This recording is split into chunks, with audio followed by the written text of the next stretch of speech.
Hello,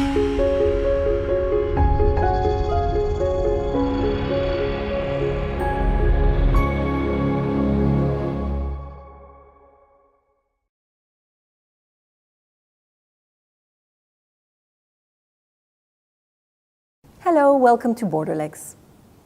The United States is threatening to turn protectionist.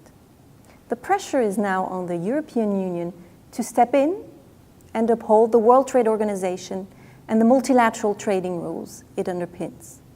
EU member states have also asked that the Commission draw up plans should the United States enact its border tax adjustment legislation. These are the topics that the 28 trade ministers will discuss in Malta on Friday, on the 3rd of March. They will hold consultations and discussions without formally taking decisions on that date. The trade ministers will also meet Roberto Azevedo, the World Trade Organization's director.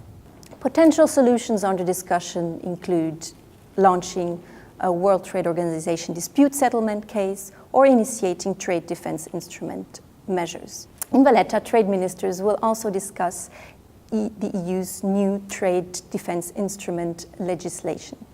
China will no longer be considered a non-market economy in the EU's anti-dumping law, so the EU is preparing different new rules to respond to overcapacities and other trade distortions. The pressure to find a solution is also high on member states, as fundamentally the EU is trying to move closer to China in response to the emergence of Donald Trump in the United States. Another consequence of Donald Trump is the EU's desire to accelerate its free trade agreement negotiations with other partners.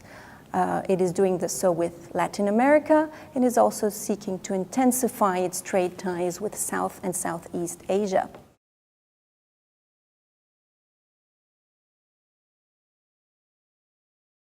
Trade Commissioner Cecilia Malmström will be traveling to Southeast Asia early March, dropping by in Singapore and meeting her counterparts in the Philippines at an ASEAN gathering.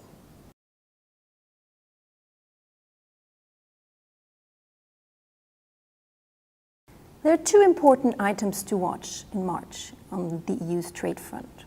First is Brexit. On the 9th of March, British Prime Minister Theresa May intends to formally notify the EU that Britain is leaving the EU. That date is not firmly set in stone, as the Houses of Parliament in London are still discussing the EU withdrawal bill. An important milestone for EU trade policy also lies ahead with a court ruling of the European Court of Justice on the division of labor between the EU and the member states on a free trade agreement with Singapore. That agreement was signed several years ago, and the ruling will help define how the EU and its member states will ratify in future the trade agreements. Hopefully the ruling will help make it easier to sign and ratify trade agreements in future. At Borderlegs, we will be following these developments closely on a daily basis. Do read up on our news on www.borderlegs.eu. Thank you for listening. Bye.